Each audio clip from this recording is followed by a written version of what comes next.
We're going to go ahead. Wes, we hope, will turn up in a minute or two. Welcome to this... oh, here he is. I'll pause.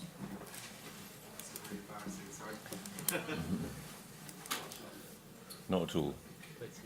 It's all right, it's not quite 5 minutes late. I said we can't... Normal time is 5 minutes late. It's fine. Anyway, welcome Wes, welcome everybody to this important debate on a very important subject, and one that I think we probably all have personal experience of, unlike quite a few of the things that we talk about. It's obviously become a cliche to say that social media has contributed to the polarisation, the greater aggression of so much modern political debate. The medium has indeed helped shape the message. Raphael Baer wrote a rather good essay about one aspect of social media, Twitter, in Prospect the other day, and said that it's not an exaggeration to say that Twitter can inflict mental injury on people working in politics. I mean, we shouldn't exaggerate. Obviously, much of the polarisation that social media reflects exists pre-social media, and in many cases has real grounds. But if politics is about finding common ground between conflicting interests, competing and conflicting interests, then I think social media makes politics harder in some ways. Anyway, we are going to discuss the scale and depth of the problem, and I hope perhaps talk about some of the solutions. You know, do we ban anonymity? Do we ban bots? I mean, what? Or perhaps this isn't about banning things; it's about developing a new culture of engagement in this sphere. Anyway, we've got a good group of people to talk about this. To my immediate right is Yvette Cooper, obviously ex-cabinet minister, chair of the Home Affairs Committee, has been dealing with a lot of these issues in the latter capacity. To my left is Wes Streeting, MP for Ilford North, who himself has I think had a break from Twitter, or you talked about scaling down your Twitter activity as a result of how poisonous it can become. And Sunder Katwala, the director of British Future, who tweets mainly about Everton, as far as I can make out, having looked at your recent tweets. Anyway, perhaps we should... would you mind starting, Yvette? We're going to try and keep it to sort of relatively short, 5 or 7 minutes. We've got till 10:30, haven't we? So we'll have plenty of time for discussion after we've heard from Yvette, Sunder and Wes. Thank you. Thank you. Let's stand up. Social media, we all know, is a wonderful thing. We all use it all of the time. It should be an amazing way to democratise our politics, to inspire enthusiastic public debate, and for us to connect with each other. I think it's 2.5 billion people on social media, and all of us use it for all kinds of things. Sometimes that goes wrong. My most embarrassing Twitter moment was managing to tweet from my pocket. It was then retweeted huge numbers of times with comments such as, "What a change to have a politician talking sense." And obviously Ed Balls has obviously had even more success on Twitter. So we all know it can be a great way to pull people together. It can also be about movements, about the Me Too movement, or about responding to divisive and terrible events. If you remember the "You Ain't No Muslim Bruv" hashtag in response to a terror attack at a tube station. So the way in which social media can be used can be an incredibly positive, inspiring one. In Facebook, it's been a way of people connecting with family and friends across continents, as well as friends that they lost touch with many decades ago. But we also know that whilst it can be a fantastic tool at a time of politics being restless and challenging and demanding change, and all of that is very creative, we also know that there is a darkness at the edge of some of that online politics and debate. And all of us have seen it. All of us have seen the darkness. All of us have seen the abuse and the poison. And the priest of poison online is the president of the free world, Donald Trump, who uses his bully pulpit to lead not just abuse but bullying, to attack personally the Mayor of London during a terror attack on the city, to attack women journalists for bleeding and breathing, to attack someone for speaking out about sexual assault because he wants to defend his Supreme Court nominee. And when he does it, and when it's retweeted by huge numbers of people, when other people pick that up, then that becomes encouraging, the bullying and encouraging a poisoning of public debate that I think in the end can undermine our democratic values. And it is a challenge to every one of us. But it is not just about Donald Trump, it's not just about what happens in the US spreading across continents, it's not just about the alt-right or the far-right. Actually, I think this is a challenge to all of us and also to the social media companies who have been the fuel for so much of this as well. We've seen some of the worst of this here with the attacks not both on individuals but also on particularly women in public life. For Diane Abbott to be targeted with more than half of the abusive tweets in the run-up to the 2017 election. So many of them racist, so many of them misogynist. And that kind of a torrent of abuse that can happen day in, day out, and not just abuse, but threats, serious threats and violent threats as well. Luciana Berger to be targeted by thousands of anti-Semitic tweets. Organised ones, coordinated ones from the far right and from alt-right websites, including court cases that she's bravely had to stand up against, but also anti-Semitic abuse from the left as well and from within our party. And we've seen Tory MPs, particularly women who have spoken out against the government's Brexit policy, being targeted, but also their friends and family being targeted, accused of being traitors and accused of treason. And we've seen activists, party activists like Bex Bailey being targeted for speaking out against sexual harassment.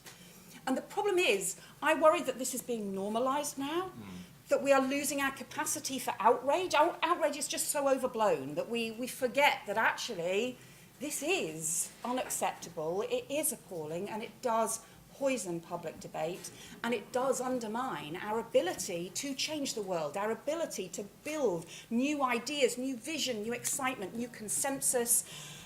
And we know politics will always be passionate. We know there will always be ferocious arguments between people about ideas, but those should be arguments about ideas and not things that descend into personal abuse and descend into something which ends up being about silencing others simply for the views that they have.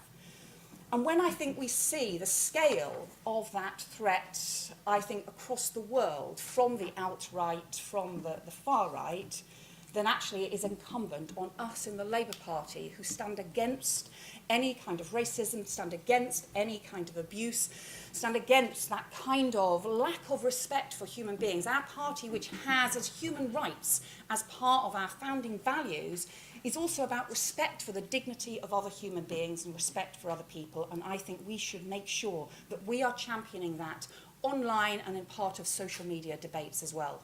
So what does that mean that we should be doing? I think there are three challenges and three kinds of action that need to be taken. The first is individually for every one of us. A lot of this is not what is criminal. It's never going to be banned. It's actually about us and our way of behaving. If we were walking along the street and somebody bumps into us, we always say sorry, because even if it's their fault, because we're British, that's what we do. If we're in a car and somebody cuts in front of us, we immediately get much more angry. The screen's in between us and road rage escalates. If we're online and there's multiple screens, our screen on our iPhone, somebody else's screen on theirs in between us, then somehow it escalates even further. I think we should treat all of the conversations as if we're bumping into somebody in the street and have that respect for other people. And we'll always make mistakes. Every single one of us will screw up and say something we shouldn't have done, and then we'll apologise. but so much better than the escalating vitriol. So the first challenge is to every one of us. The second is to the social media companies who, frankly, I think are outrageous in the way in which they operate and profit from escalating poison. To give you an example, National Action Video. So this is the organisation that has been banned as a far-right terrorist organisation in the UK after Joe Cox was murdered. Organisation where its members have now been convicted for threats and attempts to attack Rosie Cooper and her office. And yet, that far-right banned propaganda video you can still find on Twitter and on Facebook today, even though it has been banned. Even though we on the Select Committee have challenged all of the social media companies repeatedly about this kind of poison and extremism and vitriol and racism and white supremacism. And yet, they still fail to act. If it was copyright, if it was a Katy Perry video, they'd have an electronic system that would take it down straight away. But because it's the poison and that kind of extremism as well, their algorithms push more and more extremism. If you get interested, if I search for the National Action videos, which I have been doing as part of the Select Committee's work, the stuff they then recommend me back again on YouTube, on other channels, is absolutely vile. So you start looking for one thing, they throw at you something that's even more extreme. So their algorithms, their enforcement of their community standards, all of that, they have to take much greater responsibility and they need to be required to. So that means looking at regulators, it means looking at penalties and fines, it means much stronger action because they are not doing, even on the illegal material, they are not taking the action that they have the responsibility to do. And then the final area of responsibility is for our institutions, for employers, for schools, for trade unions, and yes, for political parties as well. And I think institutions need to take responsibility for setting standards for their members and for challenging their members who do not meet those standards. We have in the Labour Party actually some really good social media standards. Tom Watson put them through the party just 2 years ago, and they're very good, but we're not enforcing them. And we're not using them to challenge. We're not challenging people who, we have no idea whether people are anonymous, whether they are party members, whether they aren't. But if somebody is making abuse with a Labour Party hashtag or with a JC4PM hashtag and are engaging in vitriolic abuse or engaging in anti-Semitism, then I think we've reached the point where the party should be using its social media accounts to challenge them and say, not in our name, to challenge them and say, this is not what Jeremy is calling for, to use the hashtag that Jeremy started, the kinder, gentler politics. And that's where I just want to finish, because I think that when you think back to the Grenfell, the awful events at Grenfell, and the warmth with which Jeremy was received, with his style of politics and talking to people and the kindness towards people, I think it's that kindness and that kinder, gentler politics that Jeremy talked about 3 years ago, I think there's actually a huge appetite for right now. And we should make it at the heart of our party and at the heart of our values, but it's a responsibility on every single one of us to do that. We can have passionate arguments about all kinds of things within our party and without our party, and outside our party. We can't do without our party. Within our party and out of our party. But we can also do so in a climate of respect for others and a climate of that kinder, gentler politics. Thank you.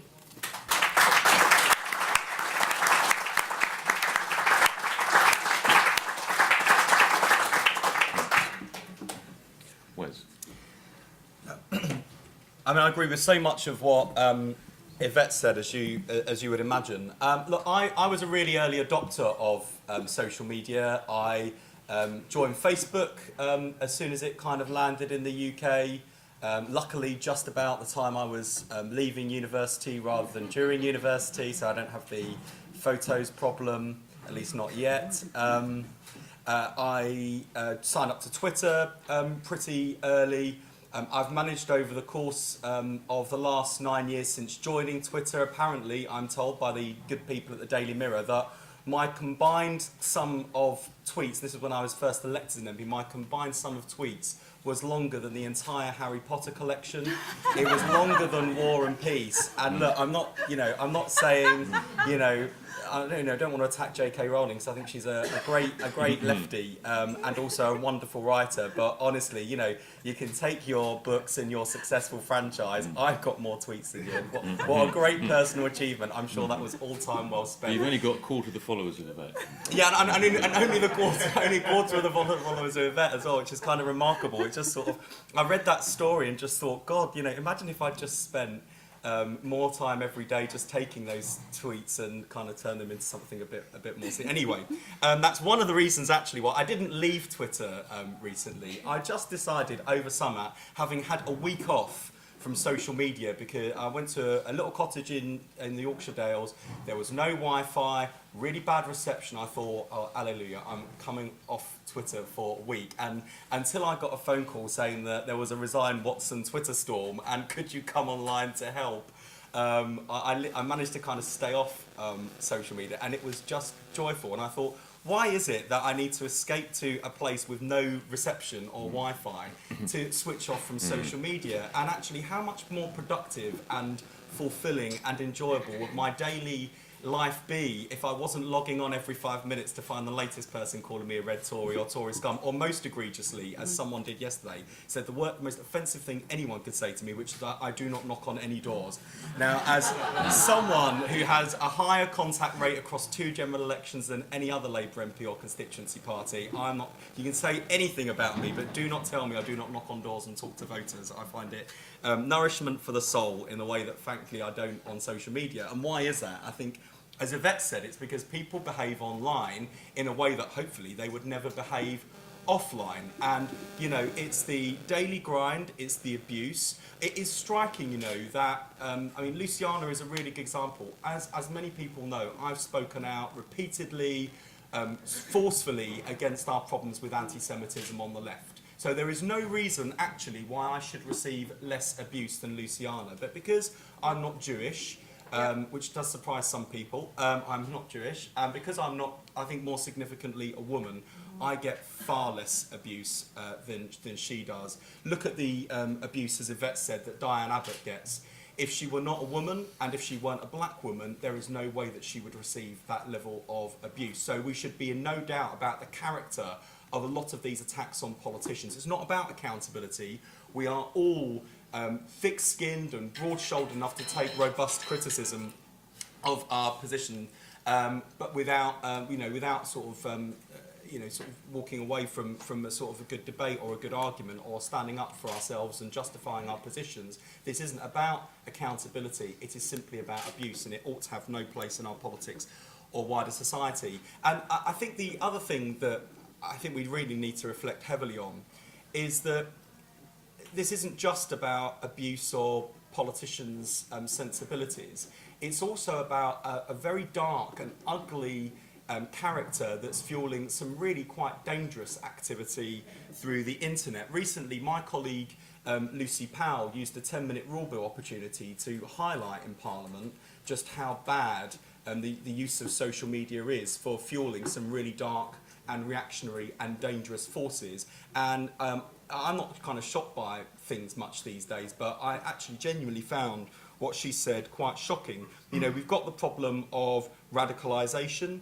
Members of online forums receive far more likes for controversial posts, with thousands of members posting something about their personal life on their own page, than you would ever get kind of more positive comments. We've had Matt Chishti, the former head of community engagement at the Metropolitan Police, saying hate speech expressed in online Facebook groups could normalise abusive behaviour in real life unless it's challenged. We know from Hope Not Hate's outstanding report and work in this space that, yes, the traditional organised far-right organisations may have collapsed, and we celebrated the demise of the BNP, we've seen the comings and goings of the English Defence League, but online far-right organisation has never been stronger in this country and is a real threat to our communities. We see the kind of the growth of fake news and disinformation, which doesn't just fuel traditional cynicism about politics, it's also actually undermining the basic tenets of our democracy.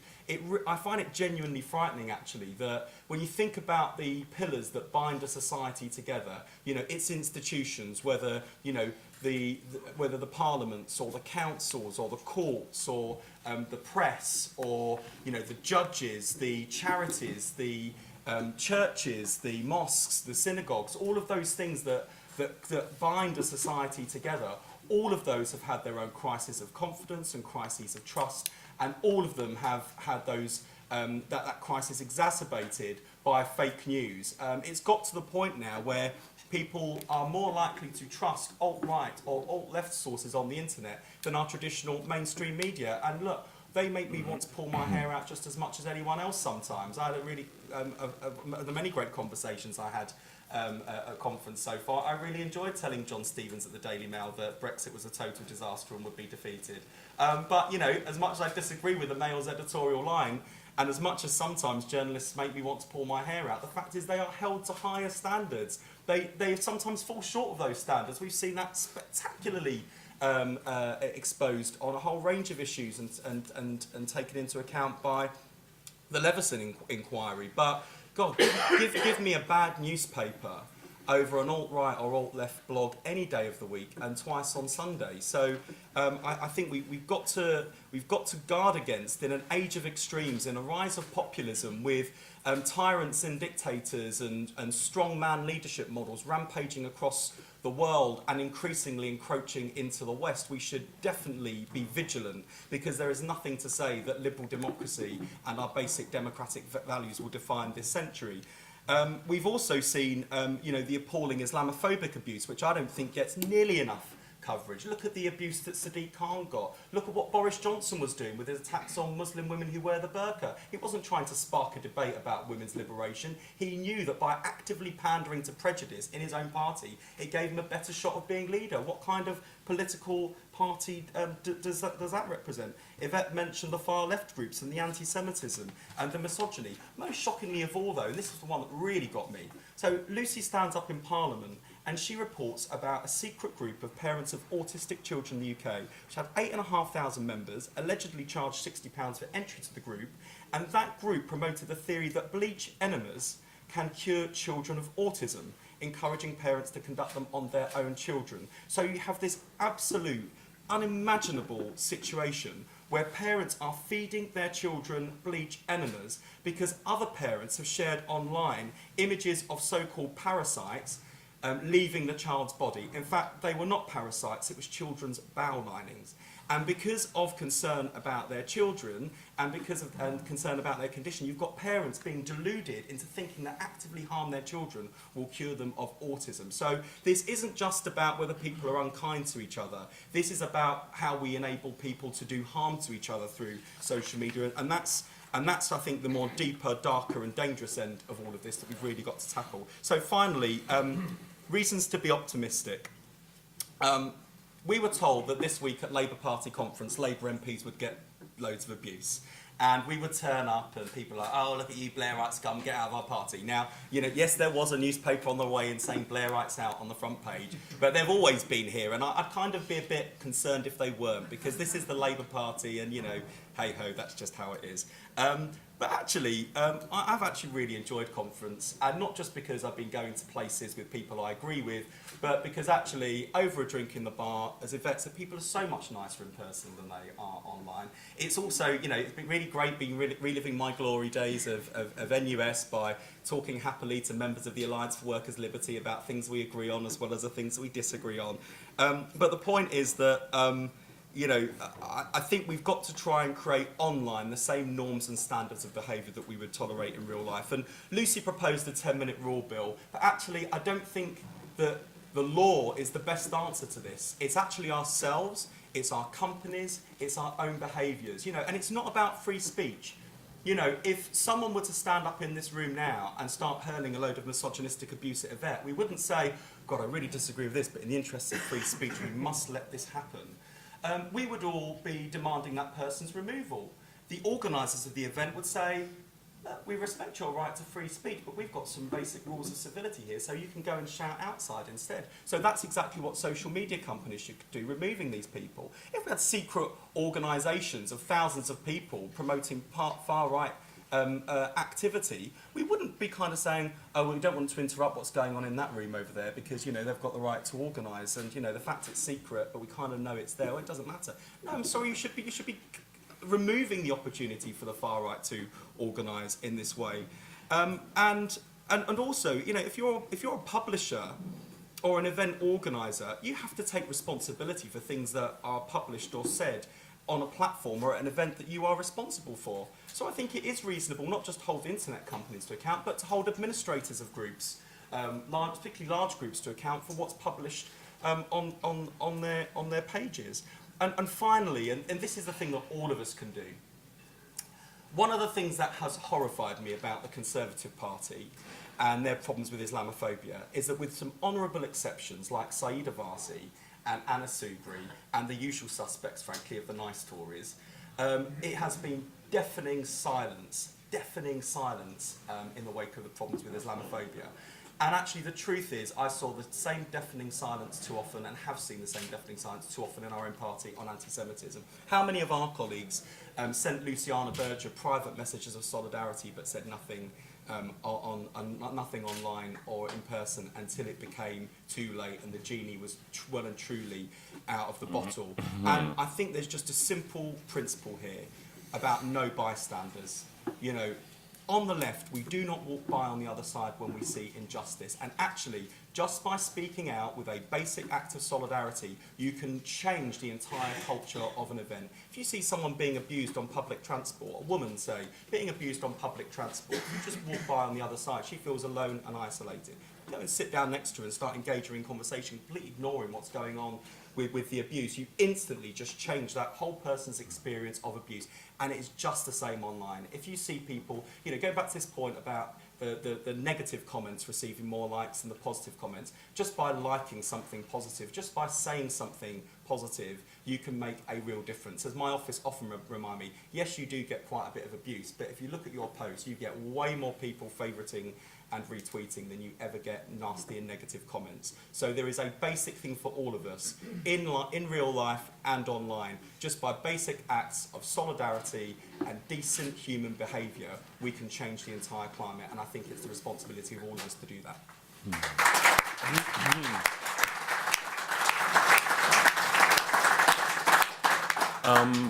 Just before I ask Sunder to make the final contribution from up here, I should have mentioned at the beginning, I think, that you're encouraged to tweet in a civilised way, of course, from this event, but I'm not quite sure, do we have a hashtag or... I think, ironically, we had a problem with our Wi-Fi, but it is working. Do we have a hashtag for the event or not? Or you can just invent one. Kinder, gentler politics. Okay. Kinder, gentler politics, change politics. Okay, Sunder, over to you. Thanks, David. Thanks for the invitation to be at this fringe. British Future, which I work for, is a charity. It's a non-partisan think tank. We're interested primarily in constructive public engagement in issues that people find difficult and polarising. So especially issues like identity, immigration, integration, race and identity, how you have public conversations about these things. And I like to tweet about those kinds of issues. I tweet at Sunder Says. My experience of social media is is relatively positive. It's easier to be a think tanker even if you're tweeting about difficult issues than if you're a frontline politician, as Yvette and Wes are. So as long as you're not expecting too much out of Everton when you tweet, you know, you can have a relatively positive experience, I find. So, but we have got an issue about the culture. I mean, one thing I tried to do about it on the last day of August this year is I was part of organising a Positive Twitter Day, which we did on the last day of August in 2012, just after the Olympics, and we thought we'd bring it back this year. It's an unusual alliance because it was sort of organised by me and the blogger Guido Fawkes. So I think the deal is I'm civil to people on Twitter 365 days a year, and Guido Fawkes is polite to people on Twitter for one day a year and encourages everyone else to be. Well, it's a start. And I think sometimes you have to start somewhere. So we're going to do that on the last Friday of August every year, just as you go into your political season, just to remind people that we can control the norms. If we want to, I think we also felt, Yvette, that Ed Ball's Day had got a bit commercialised these days, and we needed to do something else. So yes, we need an ethos of civility, but I think the first rule of entrenching social norms and boundaries on debate and discourse, whether it's anti-prejudice, anti-racism, civility, is if you're going to say what's not on, you've actually got to be really clear about what's permitted first. Otherwise, you'll end up in an argument about free speech and closing down too much and just not liking people who disagree with you. You know, you're trying to ban Nigel Farage or something, or that's part of democracy. So I think we've got to be clear about what's on in order to get the boundaries right. Politics doesn't have to be polite. People disagree passionately about politics. There's a place for anger in politics on really big issues, Scottish independence, Brexit, whether Theresa May or Jeremy Corbyn should be Prime Minister. But I think we've really got to be clear about where that is part of a fractious democracy and where it starts to corrode and undermine democracy. What's the core of civility we need, even when it gets very passionate? I think democracy is partly about the acceptance that our political opponents exist, that, you know, if you lose an election, you leave office, and so on. And it's about respect. I think this fundamentally is also about equal citizenship, because if online becomes very important as a space you have debate, but there's just a much higher price for going online personally and taking part in politics if you're a woman, then we haven't got equal citizenship in this country. So if you're interested in anti-prejudice, anti-racism, gender equality, you've got to make sure that the online space is one that people can experience without feeling they've got to sort of, like, in their own home, they've got to do that. So I think these are the reasons to get the foundation right.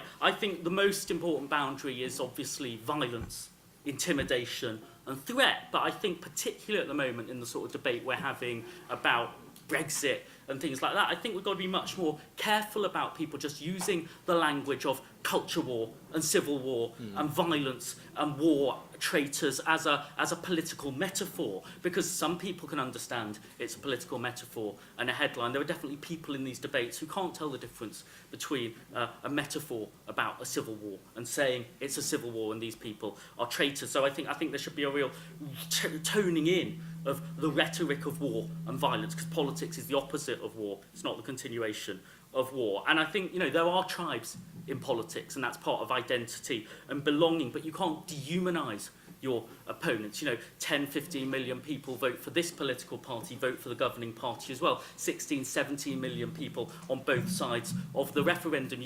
You can challenge very strongly what some of the leaders of any side have said, but you've got to be very, very clear, I think, in a democratic society that you respect the people who are on different sides to you. So I think that's the boundary of civility. Anger, yes, but there's a civility and a foundation where if you're dehumanising with your politics of them and us, your opponents, you are actually creating a sense where you legitimise intimidation, violence and threat. That's what's got to go online or offline. What do we do about it? I think a really big thing is keeping the online in context. I think everyone in politics and the media has to do that.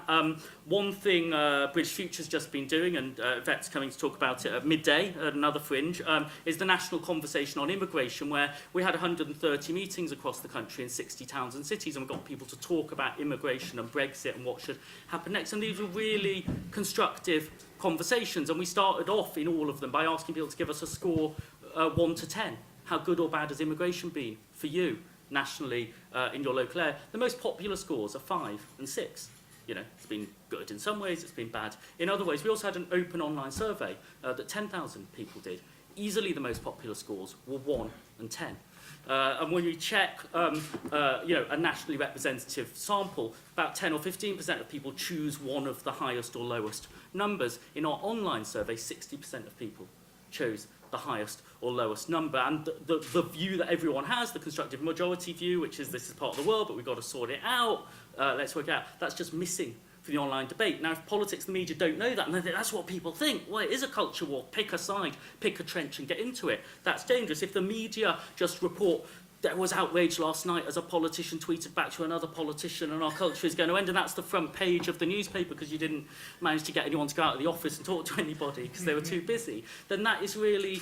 So I think there's a responsibility to make sure we balance the online and the offline. And then beyond that, we've got to say that there's law, there's a boundary of the law, and Yvette, you've shown that the social media companies are not compliant with the law. There are their policies, which they're not applying properly. But after law and policy, there is the culture, there's the social norms of social media, and that's up to us. And it's a bit harder than offline. We've got to do the same thing. The social norms of offline, in the street and in the playground, are very, very different on race, or gender or homosexuality. Well, when I was a teenager, I know that because nobody's been racist to my face this century, which is not something I'd say about, growing up in the 1980s as a sort of Everton supporter, about 20 miles from here, realising you might have picked a team that had a journey to go on, but we went on that journey on anti-racism. We changed the social norms at Goodhart Park.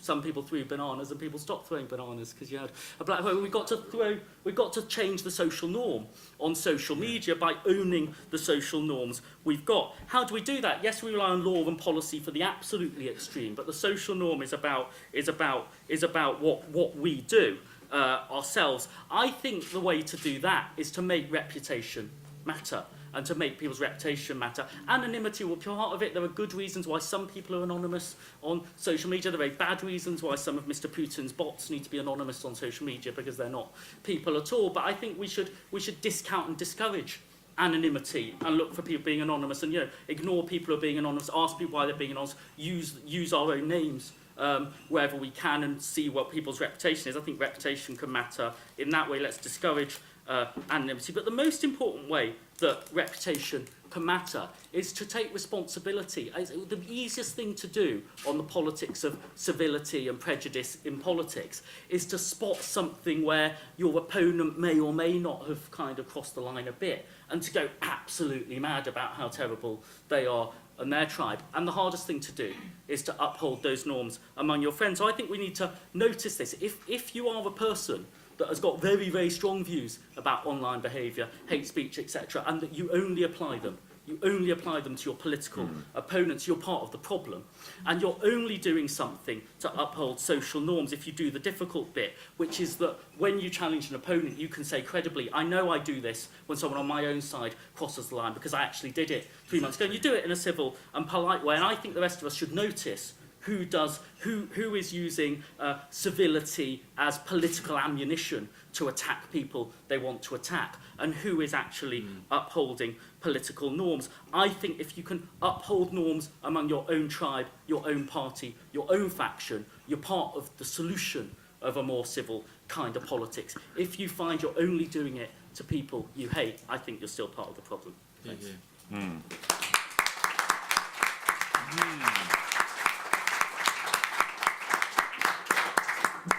Good. Well, thank you, everybody. We've got a bit more than 20 minutes, so just to very briefly get my own oar in. I think picking up on what Sunder just said. I think perhaps there has been a bit of a tendency from up here to be a little bit gentle towards the left. I read in the newspapers that Tory MPs receive more abuse actually than Labour MPs. Wes just then talked about nice Tories. The implication is that other Tories are nasty. I think you do have to respect. Got me there. All right. You have to respect the motives of, at least most of your mainstream opponents. You mentioned Grenfell, Yvette. John McDonnell called Grenfell murder. I think that's an absolutely ridiculous thing to say. The regulations that applied to that block applied to lots of Labour authorities as well. So were they all murderers as well? Of course not. I also think there's a danger that obviously social media has given a megaphone to the extremes, but we do not know that the extremes are getting bigger. Indeed, lots of the evidence suggests that they're not. I think we can get sort of over-anxious about how it's creating new forms of real extremism out there, rather than just exaggerating the extremism that was there already. And my final point would be, you've talked a lot about social norms, which I think is sensible, new social norms on social media, but what about the actual kind of policy change? What about anonymity? I mean, is it realistic or even possible to challenge anonymity legally? I mean, to make it much harder to be anonymous and to could we stop bots at least proliferating in the way that they do? Anyway, that's enough for me now. Let's have lady right at the back, sitting down. Sorry. In a sort of salmon-coloured shirt. Yes. Yeah.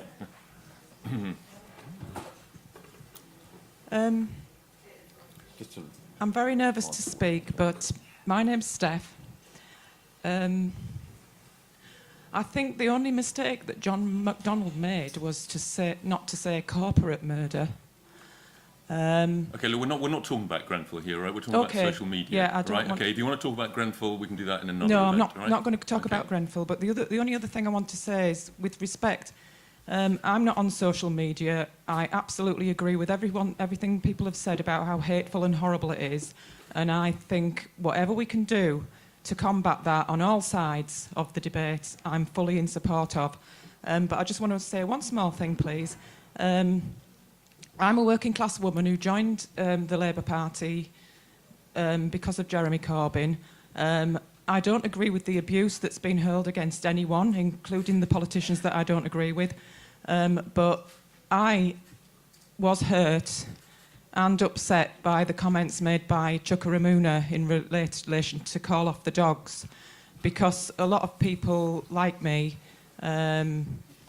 were upset because we don't like that term. So with respect and politeness, please, would you pass that message on? All right. Thank you.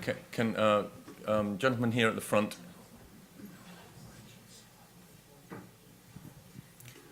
Just answer the things you want to answer. I'll come back to you.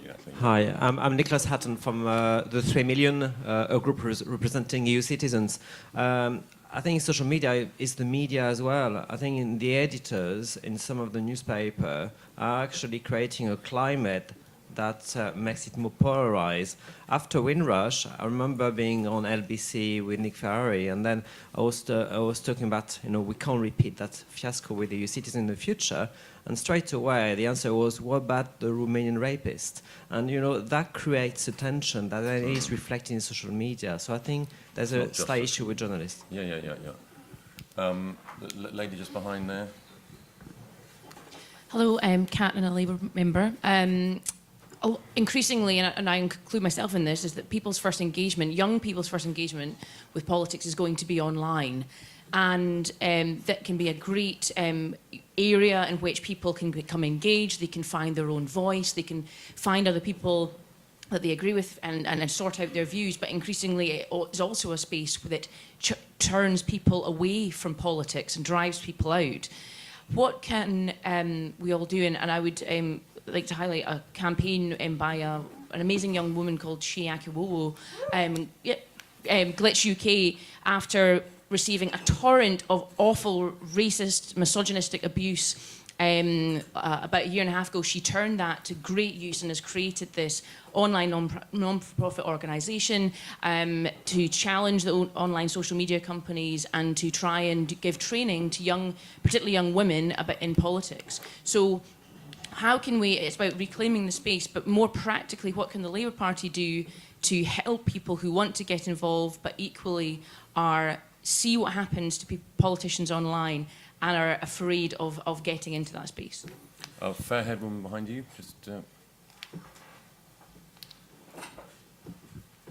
Hi, I'm Julie Young, councillor in Essex and Colchester. I think there's never been a time that it's been truer to say that our opponents are the Greens, the Liberal Democrats and the Tories, but our enemies are in their own party. And I get pretty fed up, I have to say, of having the abuse online and in meetings about us as Labour representatives. And it's not about ideas, as Yvette says, it's about personal, nasty comments. And in local government and in national politics, we have to compromise on issues. We have to do the best we can for the constituents we represent. But you talked, Yvette, about social media protocol that was developed some time ago. And I heard Stella Creasy yesterday say there is no cavalry coming. And I think for some of us that are trying to do our jobs in local government and parliament, there is no cavalry coming. And that is a very lonely place. And I wonder if we could strengthen our hand in terms of social media protocols, because I've been called all sorts of things by our own party members. And you appeal to the regional office and they say, well, we don't have any protocols in place on social media.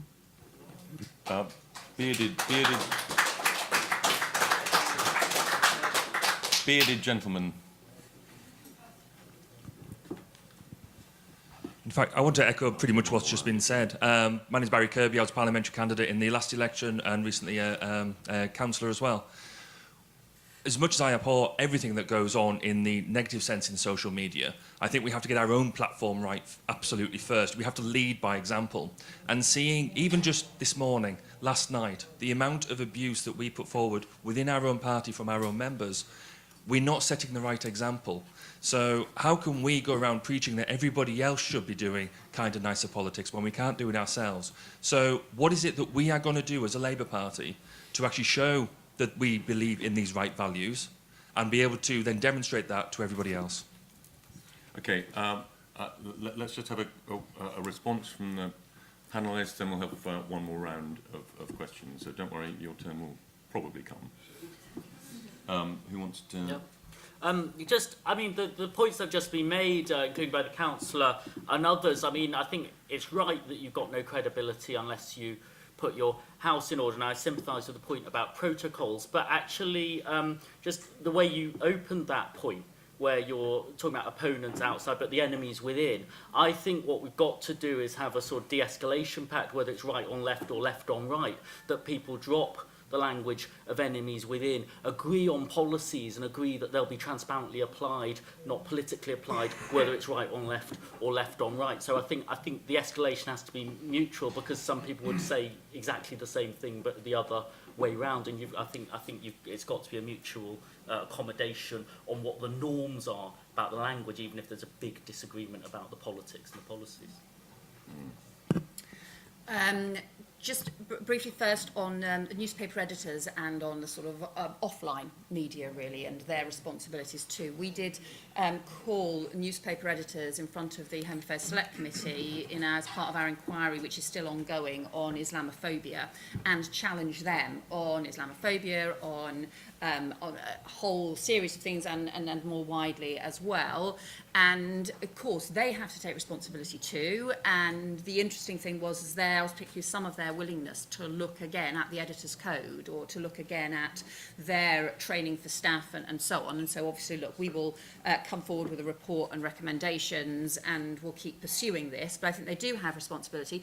I think the challenge, though, of course, with the online media is there isn't anybody to say, well, okay, you're the editor, you have responsibility for this. And that is why I think there's so much responsibility on the social media companies to change some of their business models, in fact, some of the way in which their algorithms work, some of the way in which their systems work, the fact that they contract out their the process of assessing whether something breaches their community standards in the first place. And I think they should be required to do more if they don't do more themselves, including through legislation to deal with some of the illegal activity. To go back to this core issue about the party and the party's responsibility, and I would just sort of just push back as David, that we're somehow letting the left off the hook, because I thought I was sort of very clear about actually the issues for the Labour Party and for the left. And one of the things that I think, in terms of where's the cavalry? Actually, I think there should be a cavalry. And look, it's never going to stop everything. Because people will say stupid things when they're drunk late at night and say things that are abusive that they didn't mean to. And so that will always happen. And people will always cross the line sometimes. And all of us go through. I mean, so, sometimes I will type a tweet and then I will delete it because I will think, no, that is just crossing the line. I am I find it hardest actually. And I really, if somebody challenging somebody who's only got 15 followers, I will stop and I'm not going to do this. And the hardest one, I actually will confess, I have had the hardest time resisting, and I have deleted several tweets. Have been references to Boris Johnson, and I confess that. But I do try. But I also think that the party needs to now have a section, a Twitter account, a Facebook account that is linked to the leadership, the head of the party, the leader's office, or whatever, that actually does some individual challenging. Yeah. Because if we actually had something that did that and just showed a bit of leadership from the top and says, actually, that's not in our name, because, as the colleague from in the back said, many people joined inspired by Jeremy and by his kind of gentle politics and by those values and things that he stands for. And actually, so some of the abuse that we've seen actually just goes against that. It's not what the values of the party are, should be, what the values of the leadership are and should be as well. So I think you could do something which just challenges, rather than waiting for a zillion years for a complaint to go through the formal complaint system, an incredibly bureaucratic process, just have something which is an immediate, early challenge and just pushes back and just tries to show that positive example of the kind of citizens that we want to be online.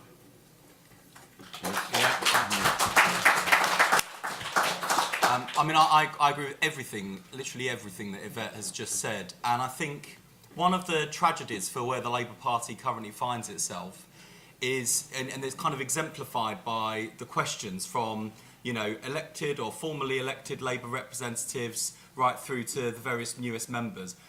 With a very few exceptions, no one is particularly enjoying any of this. No one is coming out of a local Labour Party meeting which has been acrimonious and thinking, didn't I have a good time?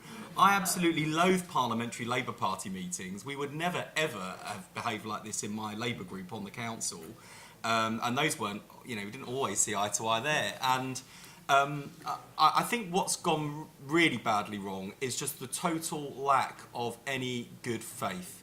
And so what was really striking about the reference to the call off the dogs comment is, I think Chuka was using a very well-known metaphor and a well-understood metaphor, but because it comes on top of a sort of general sense amongst people who join the Labour Party to support Jeremy Corbyn, or people who've been in the Labour Party a long time and chose to vote for Jeremy Corbyn, because it's come on top of all of that, there is just no good faith. So it's kind of, and I think we are guilty actually of allowing some of the more extreme and angry voices to dictate our behaviours, because what was so striking about the Resign Watson Twitter storm wasn't that so many people participated, but so few people participated. We've got 500,000 members in the Labour Party, and I think it was about 1,600 accounts that led to Resign Watson dominating for 24 hours. So for 24 hours, Labour MPs, the media, party members were all kind of saying, oh my goodness, what on earth is going on? Look at the state of our party.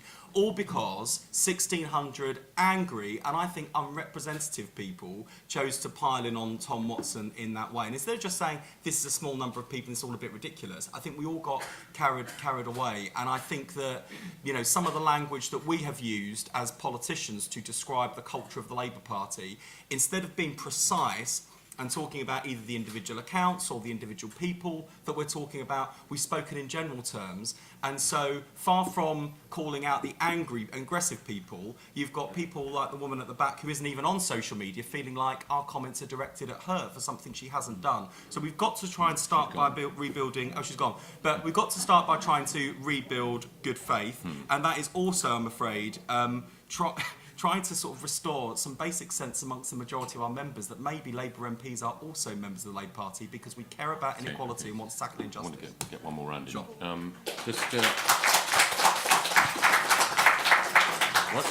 We've just got time for 2 or 3 more questions, and then a very brief final word. There's a man down here, but I'll come to you in a sec. The lady at the back's been in a grey top.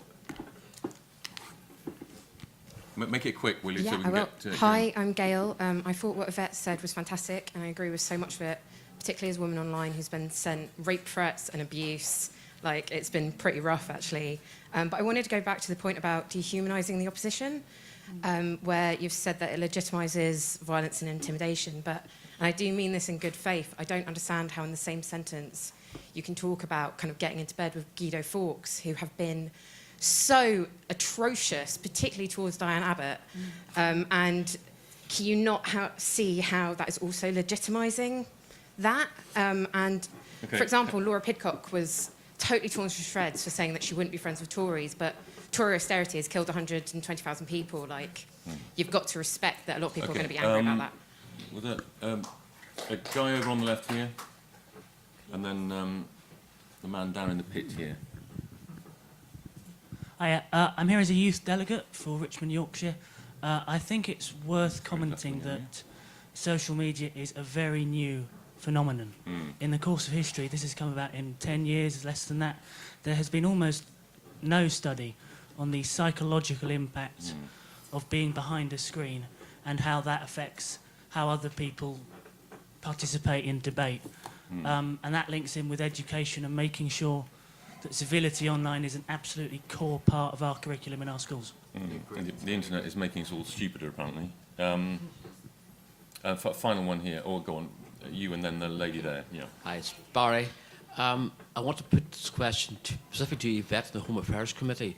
Where is the line to be drawn between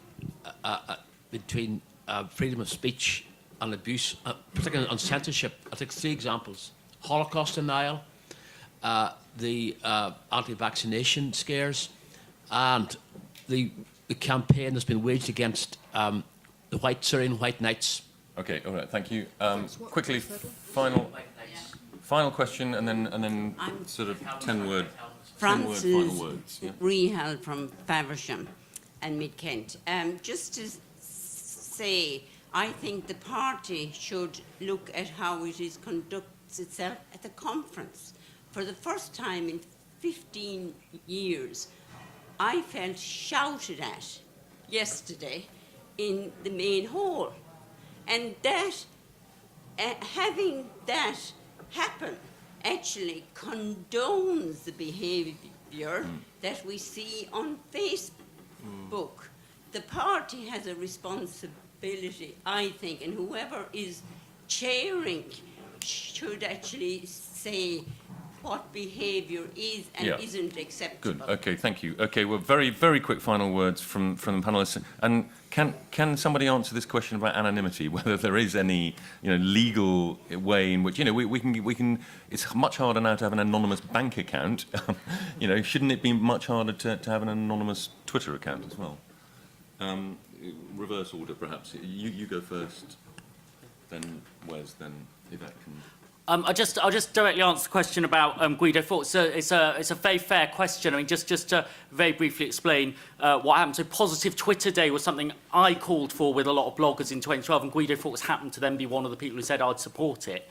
And then this year he said, could we do it again? And I thought, well, it's a good year to do it again, actually. But to be clear, I think it's and you get a lot of reach. I don't think it's about changing the culture for one day and then telling people they can behave the same way the rest of the year round. It's a chance for all of Twitter to think about how it feels a bit different and to try and do that. So we're very interested in what we do to ramp that up rather than for people to say, they'll be good for a day to sort of pay penance and then they can carry on as normal. That's not the aim.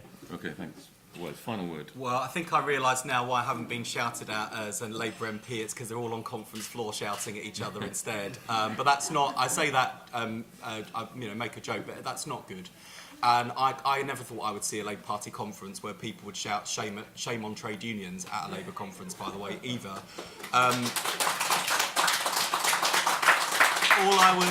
All I would just say is, when I think about my own constituency party in Ilford North, on my constituency party exec, we've got people who voted twice for Jeremy Corbyn, people who voted for Yvette, people who voted for Andy, Owen, even people who voted for Liz. I think they were all on my exec, all of the people who voted for Liz at the leadership election. I can say she's a very good friend.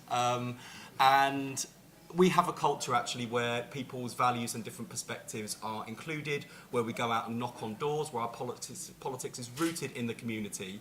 There's nothing particularly special about us. I'd love to, it's because of my wonderful charismatic dynamic leadership, and it's all perfect because of me. It's not actually, it's because we've got a really good team who have worked really hard across 2 general elections and across 2 leadership elections to make sure that whatever disagreements were going on in the wider party, when people walk into any of our meetings, they feel welcome and included. And we're not always perfect, we don't get it right every time, but if we can do it in one constituency party, we can do it in the whole of the party. And as I said last night at the Progress rally, I genuinely think that members of Progress have far more in common with people who voted twice for Jeremy Corbyn than we often acknowledge or allow for in debates.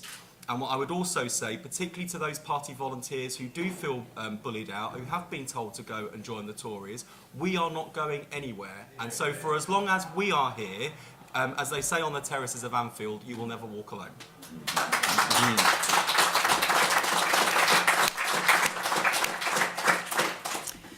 So just some quick final thoughts on the anonymity issue. This actually is something we are looking at in the Select Committee at the moment as part of our final hate crime report. And just to say, I think there is a difference. You can also have, some social medias could operate systems where you could be anonymous publicly but not anonymous to the social media company, so that therefore when you breach their standards they can remove you and not have you just come back as another person under another egg or whatever it might be. So there's a range of ways that you can address the anonymity issue. On the social media, this is a new thing. This is new. There's not been enough research yet, but equally it's moving so fast we have to kind of to keep up. And some of these things are, there is already a line about, how you differentiate between free speech and incitement to racial hatred. We have laws that make those distinctions. In many areas, those laws work well. In some, they need to be updated. But I think some of the issues for the social media platforms are about whether they are giving a broadcast platform and allowing people to say the things they might have said to people in the pub who just told them to shut up, or in the middle of their sitting room, and are now broadcasting to people, and broadcasting back again and finding other people in filter bubbles that agree with them and escalate it. And the social media companies are making that possible. And that is a responsibility on them that is not about challenging free speech. It is actually about responsibility and about whether when companies become that big and can provide that big a platform, actually there are also regulatory responsibilities as well if it reaches the point where it starts to undermine democracy. And then I guess just as a final thought, which is that we will all of us make mistakes in this. Will all of us say stupid things on social media that we then have to withdraw or regret or change or do. But actually, if we can kind of be honest enough about the fact that sometimes we say things we shouldn't and then we withdraw them or we apologise to them because actually we have standards of respect and standards of treating each other that we want to stand by, and we want other people to do so as well. And if we just keep trying to do that and we keep and expect our party to do that for us as well, I actually think we can do this. I don't think this is an ungovernable Wild West space that we should just all be retreating from. I think this is about who we are and about who we should stand up and be confident and say that we are as well. Thank you. Right.